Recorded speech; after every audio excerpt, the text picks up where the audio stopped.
another reporting season has come and gone, and it's certainly been a volatile month with the ASX 200 down circa 4%.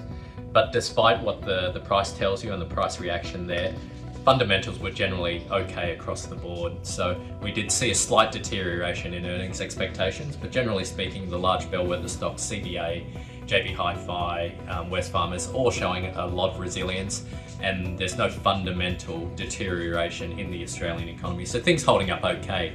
However, that being said, we do see valuations as a bit of a sticking point for the market. Elevated valuations trading at 21 times for industrials did prove too much for some stocks. CBA beating expectations, but yet finishing down, and we saw that across all the banks. So nothing to be particularly worried about on a fundamental basis, but certainly pushing up against it when it comes to valuation.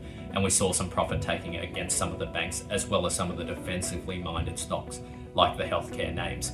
So we did see a rotation away from the big defensives, the large cap stalwarts, into the more cyclical parts of the economy. So if you look at the performance of stocks like Nick Scali, Ansell, BlueScope Steel, as well as A2 Milk and the likes of some of the building material stocks, we can see a clear rotation away from some of the large cap defensive stalwarts into the more cyclical parts of the economy.